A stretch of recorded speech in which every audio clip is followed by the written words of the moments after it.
தமிழர்களின் number one choice Tamil matrimony. No compromise. உங்க சைடுலயும் எங்க சைடுலயும். It's a GT promise. GT Holidays, South India's #1 travel brand. இப்போது புதிய அறிமுகம் ஆச்சி ஹோட்டல் சாம்பார் 50 கிராம் ரூபாய் 20 மட்டுமே. எதற்காக சார் சசிகலா அவர்கள் கட்சி ஆரம்பிச்சிருக்காங்க? இப்போது அவர்கள் பேச வேண்டிய கட்டாயம் என்ன சார்? இதில் ஒரு பெரிய கேள்வி எழும்.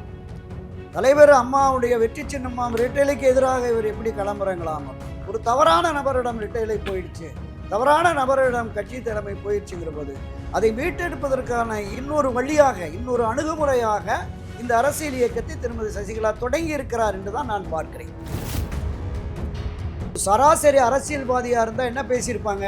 சிலுவம்பாளையத்தில் பிறந்த எடப்பாடி பழனிசாமியை என் காலில் விழுந்து முதலமைச்சரான நீ என்ன பார்த்து அதிமுக என்னடா சம்பந்தம்னு கேட்குற அப்படின்னு கேட்பாங்கல்ல. எந்த எதிர்வினை ஆற்றலை நேற்றுக்கு கூட பேர் சொல்லவே எனக்கு சங்கோஷமாக இருக்குது, நான் பேர் சொல்லக்கூட முடியலை அப்படிங்கிற. சிறைக்கு போவதற்கு முன்னால் அவர் செய்த மிகப்பெரிய வரலாற்று தவறு என்பது திரு எடப்பாடி பழனிசாமி முதலமைச்சராக்கினார். 2021 அவர்கள் எண்ணியபடி அதிமுக வெற்றி பெற முடியவில்லை என்ற உடனே திருமதி சசிகலா நேரடி அரசியல் குதித்திருக்க வேண்டும். தவறிட்டாங்க. அதில் எந்த மாற்று கருத்தும் இல்லை. 2026 தேர்தலில் நிச்சயமாக எடப்பாடி பழனிசாமி தலைமையிலான அதிமுகவுக்கு தோல்வி உறுதி. கட்சி எப்படி சார் ரெட்டலைக்கு எதிராக போட்டி போட்டு கட்சியை காப்பாற்ற போறாங்களா? இல்ல, இந்த தேர்தலில் தோல்வி அடைகிற பொழுது திரு எடப்பாடிக்கு எதிரான மிகப்பெரிய பிரளயமே உருவாகும்.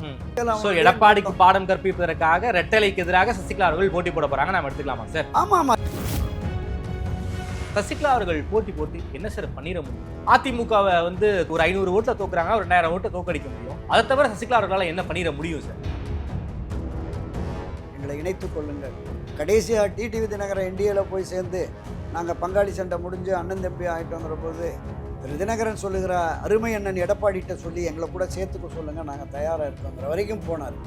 ஆனால் பிடிவாதமாக தமிழக அரசியல் களத்தில் இருந்தே திரு ஓபிஎஸ்ஐ அப்புறப்படுத்த வேண்டும் என்கிற எண்ணத்தின் அடிப்படையில் திரு எடப்பாடி தொடர்ந்து செயல்படுகிறார் என்பதை உணர்ந்து பாஜகவும் நமக்கு நம்பிக்கை துரோகம் இழைத்து விட்டது என்று உறுதியாக நம்பித்தான் அவர் தன் நிலைப்பாட்டை மாற்றி வந்துட்டார்.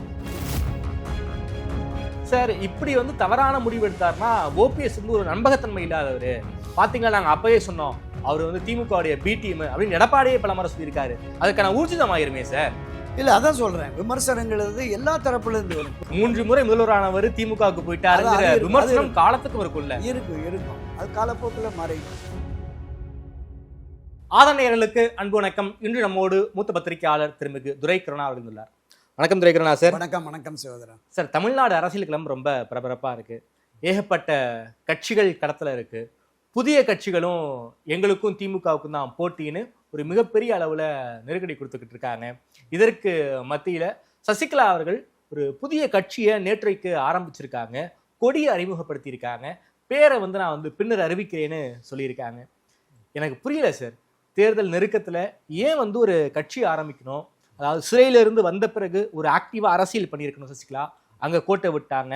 2021 தேர்தலில் அவங்க நிற்க முடியாது, ஆதரவாளர்களை நிற்க வச்சிருக்கணும், அங்கேயும் கோட்டை விட்டாங்க. நாடாளுமன்ற தேர்தலில் போட்டி போட்டிருக்கணும், அங்கேயும் கோட்டை விட்டாங்க. இப்போ இந்த தேர்தலில் போட்டி போட போறேன், கட்சி ஆரம்பிச்சிருக்கேன் அப்படின்னு சொல்றாங்க. எதற்காக சார் சசிகலா அவர்கள் கட்சி ஆரம்பிச்சிருக்காங்க? இப்போது அவர்கள் பேச வேண்டிய கட்டாயம் என்ன சார் இருக்கு? நிறைய கேள்வி கணைகளை தம்பி தாமரை தொடுத்திருக்கீங்க. ஒன்றா நான் சொல்கிறேன். திருமதி வி.கே. சசிகலா அவர்களை பொறுத்தளவில் மரியாதைக்குரிய செல்வி ஜெயலலிதா காலத்திலே நேரடி அரசியலில் அவர் எப்போதுமே ஈடுபட்டதில்லை. அவர் அதிகபட்ச பொறுப்பு செயற்குழு பொதுக்குழு உறுப்பினர் மட்டும்தான் வந்திருந்தாங்க. என்னுடைய நேர்காணலில் சொல்கிற போது அம்மா என்னை கட்சியின் துணை பொதுச் செயலாளராக நியமிப்பதாக சொல்லி தலைமை கழக நிர்வாகிகளிடம் சொல்லி பொதுச் செயலாளர் அறைக்கு பக்கத்திலேயே துணை பொதுச் செயலாளருக்கான அறையை உருவாக்குங்கள்னு அறை தயாரிப்பு பணிகள்லாம் கூட முடிஞ்சிருச்சு. நான் அம்மாவிடம் சொன்னேன், நீங்கள் உயர் பொறுப்பில் இருக்கிற போது உங்களுக்கு இணையான ஒரு பொறுப்பு எனக்கு வேண்டாம், உங்களுடைய கூட்டங்களில் அதிகாரப்பூர்வமாக நான் பங்கேற்பதற்கு இந்த செயற்குழு பொதுக்குழு உறுப்பினர் என்கிற அடையாளமே எனக்கு போதும் அப்படின்னு நான் ஒதுங்கிட்டேன் அப்படின்னு சொல்லி அவரே அவங்களுடைய நேர்காணலில் சொல்லியிருந்தாங்க.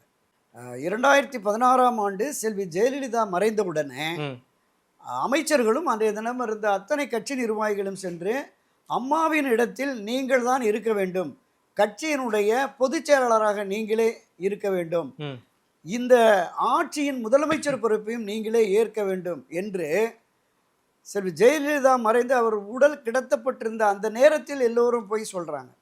அப்போ அம்மாவனுடைய உயிர் தோழியாக உற்ற சகோதரியாக இருந்தேன், அம்மா அவர்களே என் தாயின் இடத்திலிருந்து என்னை பராமரித்தவர் திருமதி சசிகலா என்று தெரிவித்த சூழலில் நான் அவர் உடல் கிடத்தப்பட்டிருக்கிற போது, என் அக்காவின் உடல் கிடத்தப்பட்டிருக்கிற போது நான் முதலமைச்சர் பொறுப்பை ஏற்றால் இந்த சமுதாயம் என்னை மன்னிக்காது, 2 முறை பொதுச் செயலாளராக அம்மா அவர்களால் கட்சியினுடைய ஆட்சியினுடைய முதலமைச்சராக திரு ஓபிஎஸ் அவர்களை அம்மா அவர்கள் 2 முறை நியமித்திருக்கிறார், அவரே தொடர்ந்து இருக்கட்டும் அப்படிங்கிற ஒரு முடிவை எடுத்து தான் திரு ஓபிஎஸ் ஆக்குறாங்க. ஆனால் மூத்த அமைச்சர்களும் பலரும் போய் திரு ஓபிஎஸ் யாரையும் மதிப்பதில்லை, தன்னிச்சையாக செயல்படுகிறார் என்று தொடர்ந்து குற்றச்சாட்டு சொல்லி இவரை முதலமைச்சராக தேர்ந்தெடுத்தார்கள். சசிகலா அவர்களை, ஆமாம், திருமதி சசிகலா அவர்களை முதலமைச்சராக தேர்ந்தெடுத்தார்கள். அனைத்து இந்திய அண்ணா திமுகவின் சட்டமன்ற உறுப்பினர்கள் தலைவராக தேர்ந்தெடுத்தார்கள். அந்த காலகட்டத்தில் கட்சியின் பொதுச் செயலாளராகவும் தற்காலிக பொதுச் செயலாளர் என்று அந்த பொதுக்குழுவில் தீர்மானம் நிறைவேற்றாங்க. தற்காலிக பொதுச் செயலராக இது பண்ணாங்க. அதுதான் சொல்றேன். அன்றைய தினம் கட்சியின் நிர்வாகிகள் கூடி கட்சியினுடைய சட்டத்திட்ட விதி, அனைத்து இந்திய அண்ணா திமுகவின் விதி 43 படி கட்சியின் பொதுச் செயலாளராக திருமதி சசிகலா போட்டியிடுகிறார் என்று அறிவித்து முறைப்படி மனுக்களை பெற்று ஒரு 2 தேர்தல் அதிகாரிகளை, வழக்கமாக போடுற மாதிரி தேர்தல் அதிகாரிகளை போட்டு இந்த தேர்தலை முறையாக நடத்தி அவர் பொதுச் செயலாளராக தேர்ந்தெடுக்கப்பட்டிருந்தால் இன்றைக்கு இந்த நிலைமை நிச்சயமாக ஏற்பட்டிருக்காரு. சார், அன்னைக்கு எப்படி சார் ஒரு தீர்மானமா போட்டு இடைக்காலமா தேர்ந்தெடுத்தாங்க, அதுதான் பிரச்சனையா சார்? ஆமாம், அன்றைக்கு பொதுக்குழுவை கூப்பிட்டு அந்த தற்காலிக நிரந்தர பொதுச் செயலாளர் தேர்ந்தெடுக்கப்படும் வரையில் தற்காலிக பொதுச் செயலாளராக அப்படின்னு தான் அந்த தீர்மானங்கள் இருந்தது.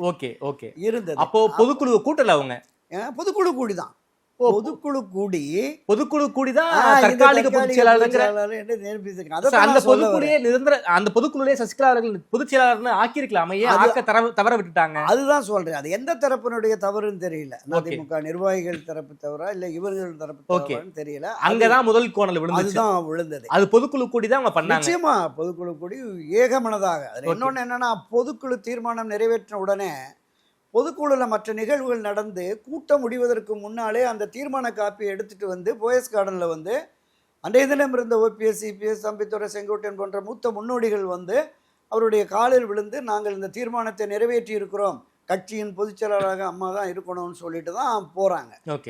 ஆனால் என்ன நடந்தது? இந்த முதலமைச்சராக தேர்ந்தெடுக்கப்பட்ட ஒரு வார காலத்தில் பல்வேறு விதமான அரசியல் சதுராட்ட வேலைகள், சூழ்ச்சிகள், சதிகள் நடந்தது. அதனுடைய விளைவு தான் அவங்க பொதுச் செயலாளராக வர முடியாமல் சிறைக்கு செல்ல வேண்டிய நிலை இருக்குது. அப்போ சிறைக்கு சென்ற திருமதி வி.கே. சசிகலா அண்ணா திமுகவுக்கு எதிராக ஏதாவது ஒரு எள் முனையழுவதாக செயல்பட்டாரா? இல்லை. 4 ஆண்டு சிறையில் தான் இருந்தாங்க. ஆமாம். சிறைக்கு போவதற்கு முன்னால் அவர் செய்த மிகப்பெரிய வரலாற்று தவறு என்பது திரு எடப்பாடி பழனிசாமி முதலமைச்சராக்கினது தான். அவரே சொல்லியிருக்கிறாங்க, அவங்களே சொல்லியிருக்கிறாங்க, நான் என் சமுதாயத்திற்கு முக்கியத்துவம் தருவது என்றால் என் சமுதாயத்தைச் சேர்ந்த ஏராளமான சட்டமன்ற உறுப்பினர்கள் இருந்தார்கள், அவர்களிலே ஒருவரை நான் ஆக்கியிருக்கலாம். ஆனால் ஒட்டுமொத்த தமிழகத்தினுடைய எல்லா பகுதி மக்களுக்குமான கட்சி அதிமுக, ஜாதி மதம் மேதப்பட்டது, கொங்கு மண்டலம் என்பதும் நம் தலைவர் காலத்தில் அம்மா காலத்திலிருந்து இருந்தது, எனவே அங்கிருந்து ஒரு பிரதிநிதியை முதலமைச்சராக்கி செல்வோம் என்கிற அடிப்படையில் தான் அந்த நான் அவரை பற்றி எனக்கு சரியாக புரியவில்லைன்னு நேற்று கூட்டத்தில் பேசியிருந்தாங்க. ஸோ இவர் ஆக்கிட்டு போன உடனே இவர் இந்த கட்சியை கைப்பற்றுகிற ஒரே நோக்கம் எடப்பாடி பழனிசாமிக்கு இருந்தவனுடைய விளைவாக அவர் தன்னை மட்டுமே முன்னிலைப்படுத்தி கட்சியை பின்னுக்கு கொண்டு போயிட்டார். இப்போ திருமதி வி.கே. சசிகலா அந்த விடுதலை ஆகி வந்த உடனே 2021 தேர்தலிலே போட்டிட்டு இருக்கலாம். ஆமாம்.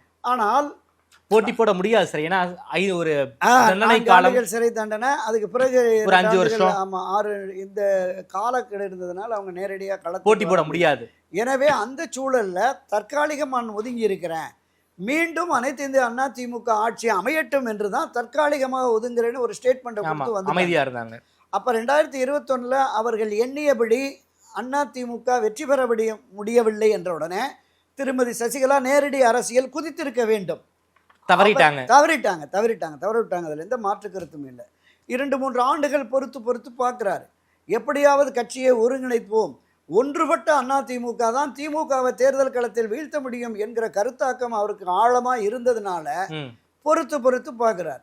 2024 ஒரு மிகப்பெரிய தோல்வி வருகிற பொழுது இனியும் பொறுத்திருக்க முடியாது. கட்சி மிக வேகமாக தோல்வி பள்ளத்தாக்கை நோக்கி போய் கொண்டிருக்கிறது. எனவே நான் கட்சியை மீட்டெடுப்பதற்காக வருகிறேன்னு அங்கே தான் ஒருங்கிணைப்போம், வென்றெடுப்போம் அப்படிங்கிற அந்த கோஷத்தோட களத்துக்கு கடந்த 2 ஆண்டுகளாக இருந்தான்.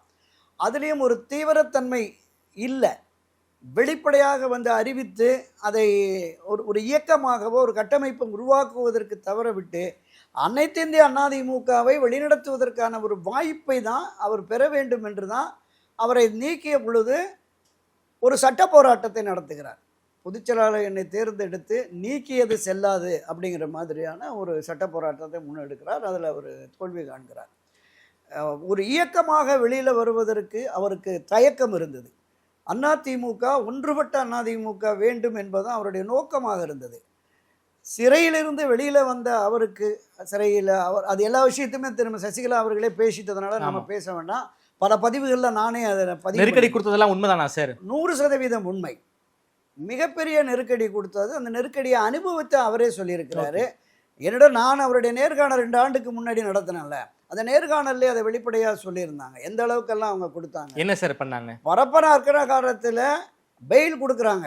கணவர் நடராஜன் வந்து உடல்நலக்குறைவு சீரியஸாக இருக்குன்னு 15 நாட்கள் உங்களுக்கு அனுமதின்னு சொல்லி அங்கே எஸ்பி சூப்பரண்ட் கையெழுத்து போடுறார். உடனே இங்கேருந்து ஃபோன் போடுது. சென்னை தலைமைச் செயலகத்தில் முதலமைச்சராக இருந்த எடப்பாடி பழனிசாமியினுடைய அலுவலகத்தில் இருந்து போகுது. 1 வாரம் கொடுத்தா போதும் அப்படின்னு.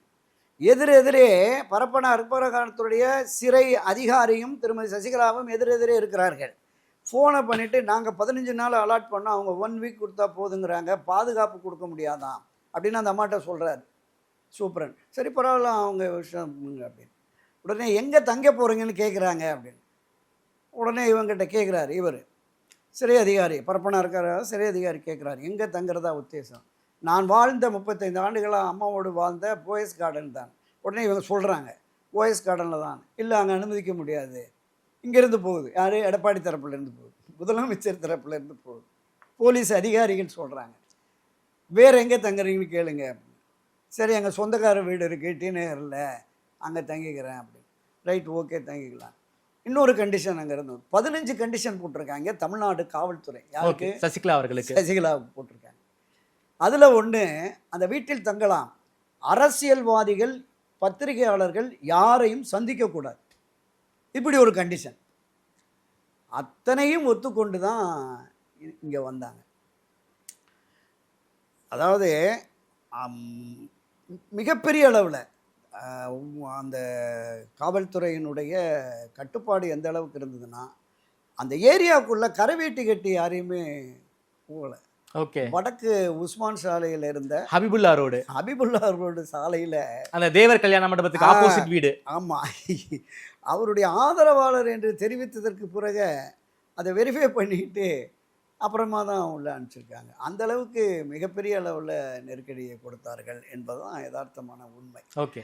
அதை கடந்து அடுத்தடுத்த நிலைகளில் மிகப்பெரிய அளவில் அவருடைய சுற்றுப்பயணம் போகிறது, வெளியில் போகிறது எல்லாத்தையுமே தடுத்து அவர்களால் முடிந்த அளவுக்கு தொல்லை கொடுத்தாங்க அப்படிங்கிறது தான். பொதுவெளிகளில் இந்த மாதிரி அவங்க மீண்டும் கட்சியை ஒருங்கிணைக்கணும், மீண்டும் தலைவர் அம்மா வழியில் கட்சியை ஒருங்கிணைத்து போடும், அதுதான் என்னுடைய இலக்கு லட்சியம்னு சொல்கிறாங்களே அப்படின்னா, அவங்களுக்கு அதிமுகவுக்கு என்ன சம்பந்தம்? யார் சொல்கிறது? எடப்பாடி பழனிசாமி சொல்கிறார். சசிகலாவுக்கும் கட்சிக்கும் சம்பந்தம் இல்லை, அவர் நீக்கப்பட்டு விட்டார் அப்படிங்கிற மாதிரி சொன்னாங்க. அப்போ தான் ஒரு எக்ஸ்ட்ரீமாக போனார், சூரியனை பார்த்து ஏதோ பண்ணுது அப்படிங்கிற மாதிரியெல்லாம் சொன்னார். அதாவது அரசியல் களத்தில் நீங்கள் ஒரு வாய்ப்பு கிடைத்தது என்றால் அந்த வாய்ப்பை பயன்படுத்தி 2 கோடி தொண்டர்கள் கொண்ட ஒரு மாபெரும் இயக்கத்தை தன் கட்டுப்பாட்டுக்குள் வைத்து கொள்ள வேண்டும் என்கிற ஒரே நோக்கம் திரு எடப்பாடி பழனிசாமி இருந்ததுனால இவர் மீதான அபாண்டமான பழி சுமைகள் எல்லாமே இருந்தது, மிக மோசமான விமர்சனங்கள் எல்லாமே இருந்தது. இவையெல்லாம் தாங்கி கொண்டு இதுவரையிலும் எதிர்வினையாற்றலை. இத்தனை கேள்விகள் எடப்பாடி சொன்னபோது ஒரு சராசரி அரசியல்வாதியாக இருந்தால் என்ன பேசியிருப்பாங்க? சரிக்கு சமமா நின்று பேசியிருப்பாங்க. சிலுவம்பாளையத்தில் பிறந்த எடப்பாடி பழனிசாமியை உன்னை தானே நான் முதலமைச்சர் ஆக்குனேன், என் காலில் விழுந்து முதலமைச்சரான நீ என்னை பார்த்து அதிமுக என்னடா சம்பந்தம்னு கேட்குற அப்படின்னு கேட்பாங்கல்ல. நான் சொல்கிறது சராசரி அரசியல்வாதிகள். அதிலிருந்து மாறுபட்டவராக சசிகலாவை பார்க்குறேன். எந்த எதிர்வினை ஆற்றலை நேற்றுக்கு கூட பேர் சொல்லவே எனக்கு சங்கோஷமாக இருக்குது, நான் பேர் சொல்லக்கூட முடியலை அப்படிங்கிறாங்க. இயல்பாகவே திரு சசிகலாவினுடைய குணம் என்ன என்பதை அந்த கட்சியில் பயணிக்கிற எல்லோருக்குமே தெரியும்.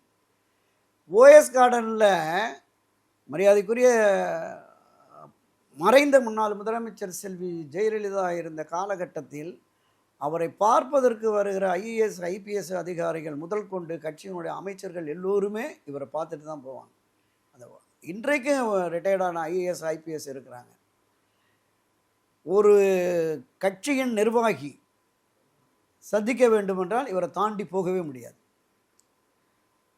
கட்சியில் 89லிருந்து நாடாளுமன்ற சட்டமன்ற உறுப்பினராக, கட்சியின் மாநில மாவட்ட ஒன்றிய செயலாளராக நியமிக்கப்படுகிற ஒரு 60-70% பேர் அவர்களுடைய பரிந்துரைகள் அடிப்படையில் தான் வந்திருப்பாங்க. நியமித்தது பொதுச் செயலாளராக இருக்கலாம். அந்த காலகட்டத்திலிருந்து தேர்தல் கூட்டணி அதிமுகவோடு கூட்டணி பேச்சுவார்த்தை நடக்கும்ல, ஆமாம், பல சுற்று பேச்சுவார்த்தைகள் நடக்கும். இந்த இறுதிப்படுத்துவதில் திருமதி சசிகலாவுடைய பங்களிப்பு தான் இருக்குது. இது நான் சொல்லலை, வைகோ சொல்லியிருக்கார், திருமா சொல்லியிருக்கார், காங்கிரஸ் தலைவர்கள் சொல்லியிருக்காங்க, உள்ளே போன எல்லோருமே சொல்லியிருக்கிறாங்க. கையெழுத்து போட மட்டும்தான் திருமதி மரியாதைக்குரிய பொதுச் செயலாளர் செல்வி ஜெயலலிதா வருவாங்க. எங்ககிட்ட கடைசி வரைக்கும் ஒரு 5 பேர் கொண்ட குழுன்னு போகும். அந்த குழு பேசி 60 கொடுங்க, 20 கொடுங்க, 30 கொடுங்க, 15 கொடுங்க, 5 கொடுங்கன்னு பேசிட்டு இறுதிப்படுத்துகிற பொழுது எத்தனை தொகுதிகள், எந்தெந்த தொகுதிகள் என்பதை இறுதிப்படுத்தும் பணியில் சசிகலா இருந்திருக்கிறார் என்பது அவர்களுக்கும் தெரியும். இன்றைக்கு இருக்கிற எடப்பாடி பழனிசாமி உட்பட பலருக்குமே தெரியும். அப்போ இவங்க என்ன நினைச்சாங்க, ஒரு உணர்ச்சி வேகத்தில் என்னை கட்சியிலிருந்து வெளியேற்றிட்டாங்க. எல்லோரும் மீண்டும் அந்த நிலைப்பாட்டுக்கு, எந்த நிலைப்பாட்டுக்கு 2017 போய் ஆட்சியும் கட்சியும் நீங்கள் வழி நடத்துங்கம்மான்னு சொன்னாங்கல்ல, அந்த நிலைப்பாட்டுக்கு மீண்டும் இவர்கள் வருவார்கள் என்று 4 ஆண்டுகளாக நம்பி காத்திருந்து இன்றைக்கு அது இல்லை என்ற உடனே நான் யார் என்பதை என் துரோகிகளுக்கு காட்ட வேண்டும், எதிரிகளுக்கு காட்ட வேண்டும். ஆமா, துரோகிகளுக்கும் காட்டணும், எதிரிகளுக்கும் காட்டணும் அப்படிங்கிற மாதிரி களம் இறங்கி இருக்கிறாங்க. 2026 தேர்தலில் நிச்சயமாக எடப்பாடி பழனிசாமி தலைமையிலான அதிமுகவுக்கு தோல்வி உறுதி. இதில் ஒரு பெரிய கேள்வி எழும், தலைவர் அம்மாவுடைய வெற்றி சின்னம்மாம் ரெட்டைலைக்கு எதிராக இவர் எப்படி களமிறங்கலாம் அப்படின்னு. ஒரு தவறான நபரிடம் ரெட்டைலை போயிடுச்சு, தவறான நபரிடம் கட்சி தலைமை போயிடுச்சுங்கிற போது அதை மீட்டெடுப்பதற்கான இன்னொரு வழியாக, இன்னொரு அணுகுமுறையாக இந்த அரசியல் இயக்கத்தை திருமதி சசிகலா தொடங்கி இருக்கிறார் என்று தான் நான் பார்க்கிறேன். சார், சசிகலாவாக இருக்கட்டும், ஓபிஎஸ்ஸாக இருக்கட்டும், எடப்பாடி அந்த பொதுச் செயலாளர் பதவியில் உட்கார்ந்துருக்கிறதா உங்களுக்கு பிரச்சனையா சார்? அதனால தான் எடப்பாடிக்கு இப்படிப்பட்ட நெருக்கடிகளை கொடுத்துக்கிட்டு எடப்பாடி பொதுச் செயலாளர் பதவியிலே அமர்ந்திருப்பதில் யாருக்கும் எந்தவித கருத்து மாறுபாடு இல்லை. ஆனால் அவர் பொதுச் செயலாளராக இருந்து கொண்டு சர்வாதிகாரத்தனமாக செயல்படுவதால் கட்சி தொடர்ந்து தோல்வியில் போயிட்டு இருக்கு. கட்சியினுடைய பிரதான நோக்கம் என்ன, திமுகவை தேர்தலில் வீழ்த்தணும், அரசியல் களத்திலிருந்து திமுகவை அப்புறப்படுத்த வேண்டும் என்றுதான் புரட்சி தலைவர் எம்ஜிஆர் கட்சியை தொடங்கினாரு. அந்த நிலை இப்போ இல்லை. இவருடைய தலைமையில் தொடர்ந்து தோல்வி வருகிறது. பொதுவெளிகளில், மக்கள் மத்தியில், கட்சி தொண்டர்கள் மத்தியில் அதிருப்தி ஏற்படுகிறது. ஒரு 1000 ஆண்டுகளை கடந்து அதிமுக நின்று நிலைத்திருக்கும் என்று பேசிய புரட்சி தலைவர் எம்ஜிஆருடைய எண்ணம், அவருடைய நோக்கம் அது செயல்பட முடியாத நிலை. 100 ஆண்டுகளை கடந்தும் ஆட்சி அதிகாரத்திலே இருக்கும் என்று சட்டப்பேரவையிலேயே அவர் எழுச்சி உரை நிகழ்த்திய செல்வி ஜெயலலிதாவுடைய அந்த எண்ணமும் நோக்கமும் நிறைவேறாதோ அப்படிங்கிற ஒரு சூழல் வந்துருச்சு. இந்த அரசியல் இயக்கம் அனைத்து இந்திய அண்ணா திமுக என்பதிலே பல்வேறு காலகட்டங்களில் பல்வேறு சோதனைகள் நடைபெற்றிருக்கிறது. மிகப்பெரிய சிக்கலை எல்லாம் சந்தித்திருக்கிறது. இந்த சிக்கல் ஆளுமை மிக்க, மக்கள் செல்வாக்கு மிக்க புரட்சி தலைவர் எம்ஜிஆர் காலத்திலும் இருந்தது. அதே ஆளுமையும் செல்வாக்கு மிக்க 100% தொண்டர்களின் ஆதரவு பெற்ற இந்த இருவரும் தலைவர்களின் காலத்திலும் சோதனைகள் வந்தது. இந்த தலைவர்களுக்கு எதிராக பல முன்னணியினர் போர்க்குரல் எழுப்பினார்கள், மிக கடுமையாக விமர்சித்தார்கள். அவர்களை எல்லாம் அரவணைத்து, வெளியிலே சென்றவர்களையும் அரவணைத்து இந்த கட்சியை வெற்றி பாதைக்கு அழைத்து செல்ல வேண்டும் என்கிற கருத்தாக்கத்தின் அடிப்படையில் திரு எடப்பாடி செயல்பட வேண்டும் என்பதுதான் எல்லோருடைய விருப்பம். அந்த விருப்பம் நிறைவேறாதோ அப்படிங்கிற மாதிரி ஏன்ச்சா கடந்த மாதம் போய் டெல்லியிலே சொல்றார், அதிமுகல இருந்து வெளியேற்றியாச்சுங்க, அவங்களுக்கும் கட்சிக்கு சம்பந்தம் இல்லைங்கிறார், இனி ஒருபோதும் முடியாது என்கிறார். இது சிலுவம்பாளையத்தினுடைய பூர்வீக சொத்து அல்ல அனைத்து இந்த அதிமுக. 2 கோடி தொண்டர்களுடைய உழைப்பால், இரத்தத்தால், வியர்வையால் உருவாக்குனது. அந்த கட்சி தொடர்ந்து தோல்வி அடைகிற பொழுது அதை முன்னெடுத்து கட்சியை காப்பாற்ற வேண்டும் என்கிற நிலைப்பாட்டுக்கு தான் இவங்க வந்திருக்காங்க. மிகப்பெரிய, நான் தொடக்கத்தில் சொன்னது மாதிரி, கட்சி எப்படி சார் ரெட்டலைக்கு எதிராக போட்டி போட்டு கட்சியை காப்பாற்ற போறாங்களா? இல்ல, இந்த தேர்தலில் தோல்வி அடைகிற பொழுது திரு எடப்பாடிக்கு எதிரான மிகப்பெரிய பிரளயமே உருவாகும். தொடர்ந்து 11 தோல்வி, 12வது தோல்வி, இனி அதிமுகவுக்கு எதிர்காலமே இல்லை என்கிற ஒரு நிலைப்பாட்டை உருவாக்கி விட்டார் என்கிற வருகிற பொழுது அப்போது இவர்களுடைய பங்களிப்பு அவசியம் தேவைப்படும். அப்போது இதை எப்படியாவது நாம் மீண்டும் அந்த ஒருங்கிணைப்போம் என்கிற நிலைப்பாட்டில் தற்காலிகமாக எடப்பாடி பழனிசாமிக்கு ஒரு பாடம் புகட்ட வேண்டும் என்பதற்காக இந்த செயலில் திரு ஓபிஎஸ் கூட சொன்னார், இது பாவ செயல் என்று தான் சொன்னார். அந்த பாவ செயலை செய்ய தூண்டி விடாதீர்கள், என்னை தூண்டாதீர்கள் சொன்னார். அவர் ஒரு தனி ட்ரேக் எடுத்து போறாரு. அவர் என்ன நிலைப்பாட்டை எடுக்க போறாரு 2-3 நாளில் தெரியும். ஆனால் எப்படியாவது இந்த தேர்தலில் எடப்பாடி தான் எடுத்த முடிவு தவறானது, தன்னுடைய அணுகுமுறை தவறானது என்று உணர்த்தக்கூடிய தேர்தலாக இதை இருக்க வேண்டும் என்பதுதான் திருமதி சசிகலா. எடப்பாடிக்கு பாடம் கற்பிப்பதற்காக ரெட்டலைக்கு எதிராக சசிகலா அவர்கள் போட்டி போட போறாங்க, நாம எடுத்துக்கலாமா சார்? ஆமா, ரெட்டலை தவறான ஒரு இடத்துல இருந்து கட்சியை அழிவு பாதைக்கு அழைத்து செல்கிறது என்கிற நோக்கம், எண்ணம் அவர் மனதில் உருவானதனுடைய விளைவாகத்தான் இந்த முடிவு அவர் எடுத்திருக்கிறாருன்னு நான் பார்க்கிறேன். சார், பாஜகவுடைய ஆசி சசிகலா அவர்களுக்கு நல்ல பூர்ணமா இருக்கு போல இருக்கே சார். அவங்க பாஜக குறிவைப்பதும் அதிமுகவுடைய இடத்த தான். ஸோ அதிமுக காலி ஆயிடுச்சு அப்படின்னா அந்த இடத்துல நாம வலுவா அந்த இடத்த பிடிச்சிக்கலாங்கிற ஆசை பாஜகவுக்கு இருக்கிற மாதிரி தெரியுது. அதற்காக சசிகலா அவர்களையும் தூண்டி விட்டு தனி கட்சி ஆரம்பிங்க, ரெட்டை இலைக்கான ஓட்டை பிரிங்க அப்படிங்கிற ஒரு அசைன்மெண்ட்டை கொடுத்துருக்காங்க போல இருக்கே சார் பாஜகவும் சசிகலா அவர்களுக்கு. அரசியலில் ஒவ்வொரு நிலைப்பாடும் அந்த சூழ்நிலைகளுக்கு ஏற்பதான் நடக்கும். பாரதிய ஜனதா கட்சி அதிமுகவில் எப்போது தலையிட்டது என்றால் செல்வி ஜெயலலிதா மறைவுக்கு பிறகு ஒரு நெருக்கடி வருகிற பொழுது வந்தது. அந்த நெருக்கடியை உருவாக்கிய திரு ஓபிஎஸ் அவர்கள் முதல் தர்மயுத்தத்தை தொடங்கி அதிமுக ஆட்சி தொடர முடியாத ஒரு நிலை ஏற்பட்ட பொழுது அவங்க பஞ்சாயத்து பண்ணி இதை இணைத்து இந்த 4.5 ஆண்டுகள் எடப்பாடி பழனிசாமி முதலமைச்சராக தொடர்ந்த இந்த ஆட்சி தொடர்வதற்கு பாஜக தான் துணை. அதை திரு இபிஎஸ் அவர்களே எடப்பாடியை சொல்லிட்டார். அவர் அதுக்கு நன்றி விசுவாசமாக இருப்பேன்னு சொன்னார். 2024 அந்த நன்றி விசுவாசத்தை ஒத்தி வச்சுட்டு இப்போ மறுபடியும் அந்த நன்றிக்கு வந்துட்டார். அது வேறு விஷயம். அப்போ பாரதிய ஜனதா கட்சியினுடைய பங்களிப்பு தான் இந்த கட்சியை ஒருங்கிணைத்தது என்பதை அந்த ஒருங்கிணைப்பில் ஈடுபட்ட திரு ஓபிஎஸ் அவர்களே அறிவித்தார்கள். அவ்வப்போது அதிமுகவில் ஏற்படுகிற பிரச்சனைகளை தீர்ப்பதற்கு அவர்களுடைய பங்களிப்பு இருந்தது என்பது நேற்று வரைக்கும் நம்ம பார்த்தோம். ஓபிஎஸ் அவர்கள் தொடர்ந்து அதிமுகவில் இணைவதற்கு பாரதிய ஜனதா கட்சி முயற்சி மேற்கொள்ள வேண்டும் என்று அண்மையில் 2 மாதத்துக்கு முன்னாடி வரைக்கும் கூட போய் அமித்ஷாவை பார்த்து டெல்லி வரைக்கும் போய் சொன்னார். அந்த விஷயத்தை பண்ணலை. அப்போ இதில் ஏதோ ஒரு சூழ்ச்சி இருக்கிறது என்பது மேலோட்டமாக தெரிகிறது. உள்ளீடாக அது என்னன்னு நமக்கு தெரியலை.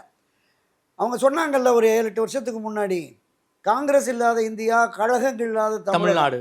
அப்போ அந்த கழகங்கள் இல்லாத தமிழகத்தை உருவாக்குவதற்கான ஏதோ ஒரு திட்டம், ஒரு வியூகம் இருக்கிறதோ இருக்கிற சந்தேகம் வருகிறது. அந்த சந்தேகம் ஊர்ஜிதப்படுத்தப்பட்டால் நீங்கள் கேட்ட கேள்விக்கெல்லாம் பதில் கிடைக்கும். ஓகே சார், குறிப்பாக ஓபிஎஸ் அவர்களை பற்றி நான் கேட்கணும்னு நினைக்கிறேன் சார். அவர் நம்பி இருந்த பண்ருட்டி ராமச்சந்திரனே அவரை விட்டு போயிட்டாரு. ஓபிஎஸ் உடைய அரசியல் வாழ்க்கை முடிந்து விட்டதுன்னு பண்ருட்டியாரே ஒரு ஸ்டேட்மெண்ட் கொடுத்துட்டாரு. என்ன மைண்ட் செட்டில் சார் ஓபிஎஸ் இருக்காரு? ஏதோ 2-3 நாளில் முடிவு எடுக்க போறாருங்கிறீங்க. திமுகவில் இணையிற முடிவா அல்லது திமுகவோட கூட்டணி போற முடிவா சார்? இல்லை, எந்த ஒரு அரசியல் தலைவருடைய பயணமும் அவ்வளவு சீக்கிரம் முடிவுக்கு வந்து விடாது. சரி, ஆமாம். திரு ஓபிஎஸ் அவர்கள் இந்த விஷயத்தில் ஒரு பழுத்த அரசியல்வாதி, ஒரு பண்பட்ட அரசியல்வாதி. ஆனால் அவருக்கும் நான் திருமதி சசிகலாவுக்கு எதிரான அந்த துரோக செயல் பட்டியலில் அவருக்குமே இடம் இருக்கு. அவருக்கு எதிராகவும் திரு எடப்பாடியார் துரோகம் செய்கிறார். கடைசி வரைக்கும் நம்ம பார்த்தோம் பல்வேறு தீர்மானங்களை போட்டு. சார், ஓபிஎஸ் அவர்களும் சசிகலாவுக்கு எதிராக துரோகம் பண்ணார் தானே? ஆமாம், நான் தான் சொல்கிறேன். அரசியலில் எப்போது வேண்டுமானாலும் எது வேண்டுமானாலும் நடக்கலாம். தன்னுடைய இருப்பை தக்க வச்சுக்கிறதுக்காக இந்த மாதிரியான விஷயங்கள்லாம் அவ்வப்போது ஏற்படுகிறார். அதை தான் நான் தொடக்கத்திலே சொன்னேன். புரட்சித்தலைவர் எம்ஜிஆர் காலத்திலும் சரி, ஜெயலலிதா காலத்திலும் சரி, அவ்வப்போது ஏற்படுகிற அரசியல் சூழலுக்கு ஏற்ப இந்த பிளவுகள், பிரிவுகள், காரசார விவாதங்கள், மோதல்கள் இதெல்லாம் உருவாக்கும். அப்புறம் அது தனித்தனியாக இணைஞ்சு வந்துடும். இவர் கடைசி வரைக்கும், இறுதி வரைக்கும் போராடினார். உரிமை மீட்பு குழுவை கழகமாக மாற்றி எங்களை இணைத்து கொள்ளுங்கள். கடைசியாக டிடிவி தினகரன் என்டிஏல போய் சேர்ந்து நாங்கள் பங்காளி சண்டை முடிஞ்சு அண்ணன் தம்பி ஆகிட்டோங்கிற போது திரு தினகரன் சொல்லுகிற அருமை அண்ணன் எடப்பாடிகிட்ட சொல்லி எங்களை கூட சேர்த்துக்க சொல்லுங்கள், நாங்கள் தயாராக இருக்கோங்கிற வரைக்கும் போனார். ஆனால் பிடிவாதமாக தமிழக அரசியல் களத்தில் இருந்தே திரு ஓபிஎஸ்ஐ அப்புறப்படுத்த வேண்டும் என்கிற எண்ணத்தின் அடிப்படையில் திரு எடப்பாடி தொடர்ந்து செயல்படுகிறார் என்பதை உணர்ந்து அவருக்கு பாஜக துணை போகிறதோ என்கிற சந்தேகத்தின் அடிப்படையில் இப்ப கூட பாஜகவின் மீது சந்தேகம் தான் இருக்கு அவருக்கு. ஆமாம், உறுதியாக திரு மோடி அவர்கள் சந்திக்காதது, அமித்ஷா சந்திக்காதது, இந்த இரண்டுமே வருத்தத்தை. இல்ல சார், பாஜக வந்து ஓபிஎஸ் துரோகம் செய்திருங்கிறது இன்னைக்கு பிறந்த குழந்தைக்கு கூட தெரியும். ஆனா இப்ப வரைக்கும் ஓபிஎஸ் அவர்கள் வந்து பாஜகவை நம்புறாரா? நம்பல. கடைசி வரைக்கும் நம்பினாரு. அமித்ஷா விஷயம் இந்த டெல்லியில போய் இவர் அறிவிச்சார்ல திரு எடப்பாடி பழனிசாமி, பிரிந்தவர்கள் தான் அவங்க வெளியேற்றிட்டேன் இல்லைன்னு சொல்லி. அப்போ வந்து சரி, இதுவும் பாஜகவும் நமக்கு நம்பிக்கை துரோகம் இழைத்து விட்டது என்று உறுதியாக நம்பித்தான் அவர் தன் நிலைப்பாட்டை மாற்றி வந்துட்டார். அப்போ தன்னோடு பயணித்தவர்களை திரும்ப கொண்டு போய் கட்சியில் இணைக்க முடியல அப்படிங்கிற பொழுது ஒவ்வொருவருவாக இனி எடப்பாடி பழனிசாமி தலைமையிலான அதிமுகவை இணைந்து நாம் பயணிக்க முடியாது என்கிற உறுதியான நிலைப்பாட்டை திரு ஓபிஎஸ்க்கு முன் அவர் அணியில் வந்த முன்னணியினர் எல்லோருமே திமுக தாவேக்கான போயிட்டாங்க. ஆமாம், திரு செங்கோட்டையன், திரு ஜெயஸ்ரீ பிரபாகர் தாவேக்காவுக்கும், மற்ற மனோஜ் பாண்டியன், வைத்தியலிங்கம், நம்ம ஒரு முன்னாள் பழனி சுப்புரத்தினம், அந்த விருதுநகர் பாலகங்காதரன் போன்றவர், கட்சியின் கொள்கை பரப்பு செயலாளர் இருந்த மருது அழகராஜ் உட்பட பலருமே திமுகவுக்கு போயிட்டாங்க. அப்போ அவர்களுடைய அரசியல் நிலைப்பாட்டை அவர்கள் முடிவை எடுத்துக்கொள்ளட்டுங்கிற மாதிரி தான் இன்னும் அமைதி காத்தார். ஆனால் தொடர்ந்து இனி அமைதி காக்க முடியாது, தேர்தல் நெருங்குகிறது. இந்த நேரத்தில் நாம் ஏதாவது ஒரு முடிவை எடுத்தாக வேண்டும். ஏதாவது ஒரு முடிவு என்பது தன்னுடைய அரசியல் இருப்பையும் தக்க வைத்துக் கொள்ள வேண்டும், தன் எதிர்கால அரசியலையும் உறுதிப்படுத்திக் கொள்ள வேண்டும் என்பதற்காக இந்த திமுக ஆதரவு நிலைப்பாட்டை எடுத்துட்டார். திமுக ஆதரவு நிலைப்பாட்டை எடுத்தது என்பது நிச்சயமாக பொதுவெளிகளிலும் மக்கள் மத்தியிலும் கட்சியினர் மத்தியிலும் ஒரு பெரிய அதிருப்தி இருக்கிறது, அதில் மாற்று கருத்து இல்லை. ஆனால் அவர் எடுத்த முடிவு சரி என்பது, அவர் வெற்றி பெற்று மீண்டும் சட்டப்பேரவைக்கு வந்து ஏதாவது பொறுப்புகள் பதவிகள் என்று அமர்கிற பொழுது ஒரு 3-6 மாத காலத்தில் அந்த விமர்சனம் தாண்டி சரியான முடிவை எடுத்திருக்கிறாருங்கிற பார்வை வந்துடும். ஆனால் அதிமுகவில் மிக முக்கிய பொறுப்புகளில் இருந்து இப்படி போய்விட்டாரு என்கிற விமர்சனம் இருக்கும், காலத்துக்கும் இருக்குல்ல சார். 3 முறை முதல்வரானவர் திமுகவுக்கு போயிட்டாருங்கிற விமர்சனம் காலத்துக்கும் இருக்குல்ல. இருக்கும் அது காலப்போக்கில் மறையும் சார். இப்படி வந்து தவறான முடிவு எடுத்தாருன்னா ஓபிஎஸ் வந்து ஒரு நம்பகத்தன்மை இல்லாதவர். பாத்தீங்களா, நாங்க அப்பவே சொன்னோம் அவர் வந்து திமுகவுடைய பி டீம் அப்படின்னு எடப்பாடியே பல முறை சொல்லியிருக்காரு. அதுக்கான ஊர்ஜிதமாயிருமே சார்.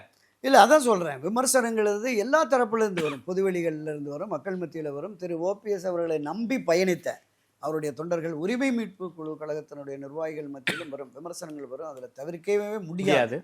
காலப்போக்கில் இந்த நிலைப்பாடு என்பது அவரை இத்தகைய ஒரு முடிவை எடுப்பதற்கு தூண்டிய, அரசியலிருந்தே அவருடைய அரசியல் வாழ்வையே ஒரு அஸ்தமிக்க செய்யக்கூடிய அளவிற்கு எடப்பாடி செயல் செய்கிற போது இவர் எடுத்த முடிவு சரிதான் என்கிற பார்வையும் பொதுவெளிகளில் காலப்போக்கில் வரும் என்பதுதான் என்னுடைய கருத்து. ஓகே சார், அப்படின்னா வரக்கூடிய தேர்தல் அதிமுகவுக்கு ஒரு மிக நெருக்கடியான தேர்தல், எடப்பாடியார் தலைமைக்கு மிகப்பெரிய ஒரு கேள்விக்குள்ளாக்கூடிய தேர்தல் சொல்ல நிச்சயமாக 100% அதுதான். அப்படிப்பட்ட நிலைதான் அண்ணா திராவிட முன்னேற்ற கழகத்துக்கு இருக்கிறது. இன்னும் தேர்தல் அறிவிப்பதற்கு ஒரு வார காலம் இருக்கிறது, தேர்தல் நடத்துவதற்கு ஒரு 50 நாட்கள் இருக்கிறது. அதற்குள்ளாவது ஏதாவது அண்ணா திராவிட முன்னேற்ற கழகத்திலே மாறுதல் ஏற்படுகிறதா என்பதை பொறுத்திருந்து பார்ப்போம். நீங்கள் மாறுதல் ஏற்படுதான்னு ஒரு கேள்வியோட பதிலை வச்சுருக்கீங்க. நான் மாறுதல் ஏற்படாதுங்கிற முன்முடிவுக்கே நான் வந்துடுறேன். சசிகலா அவர்கள் போட்டு என்ன சார் பண்ணிட முடியும்? ஆதரவாளர்களை நிப்பாட்டி வச்சு என்ன பண்ணிட முடியும்? அவங்களால ஜெயிக்க முடியாது. அதிமுகவை வந்து தோக்கவே ஒரு 500 ஓட்டில் தோக்குறாங்க, ஒரு 2000 ஓட்டை தோக்கடிக்க முடியும். அதை தவிர சசிகலா அவர்களால் என்ன பண்ணிட முடியும் சார்? அதுதான் நான் தொடக்கத்திலே சொன்னேன். ஒரு 30-40 தொகுதிகளில் அவருடைய ஆதரவு வேட்பாளர்களை களமிறக்கி, சுயேட்சையாகவே களமிறக்கி, அல்லது கட்சி சார்பான சின்னங்கள் ஒரு 20-30 தொகுதிக்கு மேலே போட்டதுன்னா ஒரே சின்னம் கிடைக்கும். சுயேட்சை சின்னத்தில் ஒரே சின்னம் கேட்கலாம். அப்படி ஒரே சின்னத்தில் போட்டு அவருடைய கட்சி சார்பான வேட்பாளருக்கு பொழுது நீங்கள் குறிப்பிட்டது மாதிரி தனிப்பட்ட செல்வாக்கு அந்த பகுதியில் இருக்கிற ஒன்று 2 பேர் வெற்றி பெறலாம். மற்ற ஒரு 50-60 தொகுதிகளில் போட்டு ஒரு 5-10 தொகுதிகளில் வெற்றி கிடைத்து அவர்கள் பேரவையில் பிரதிநிதிகளாக வருகிற ஒரு வாய்ப்பை உருவாக்கலாம். இதை தாண்டி அந்த 50-60 தொகுதிகளில் எடப்பாடி பழனிசாமி தலைமையிலான அதிமுகவை தோற்கடிப்பதற்கு அந்த வாக்குகள் பெருமளவு உதவிகரமாக இருக்கும். அப்போ தான் நான் சொன்னேன், இவருக்கு எதிரான நிலைப்பாடு வருகிற போது இவர் எடுத்த முடிவு சரியானது இல்லை, இதனால் தொடர்ந்து அதிமுக தோல்வி அடைஞ்சு இதை மீண்டும் தூக்கி நிறுத்துவதற்கு ஒரு சரியான புரிதல் இல்லாமல், பார்வை இல்லாமல் இப்படி நடந்து கொண்டார் என்கிற அந்த எதிர்ப்பு வருகிற பொழுது, அப்போது இந்த ஒருங்கிணைப்பு ஒன்றிணைப்பு என்கிற தேவை வருகிற பொழுது வெளியில் இருப்பவர்கள் இங்கு வருவதற்கான வாய்ப்பு இருக்கிறது. அதை திருமதி சசிகலா அவர்கள் தொடக்கத்தில் 2017 என்னை தலைமையேற்க சொன்னீர்கள், இப்போ நான் தலைமையேற்க வரேன் அப்படின்னு சொல்லி இங்கே வர்றதுக்கான வாய்ப்பும் கூடுதலாக இருக்குன்னு தான் நான் பார்க்குறேன். ஓகே சார், ரொம்ப நன்றி சார். குறிப்பாக சசிகலா அவர்கள் கட்சி ஆரம்பித்திருக்கு பின்னாடி கூடிய அரசியலை பற்றி ரொம்ப விரிவாக பேசியிருக்கீங்க. காலம் என்ன பதில் சொல்லுதுன்னு பல்வேறு கேள்விகளுக்கு ரொம்ப விரிவாக பதில் சொல்லியிருக்கீங்க. நேரம் கொடுத்து பேசி நன்றி தெரிவிக்கிறேன் சார். நன்றி, வணக்கம்.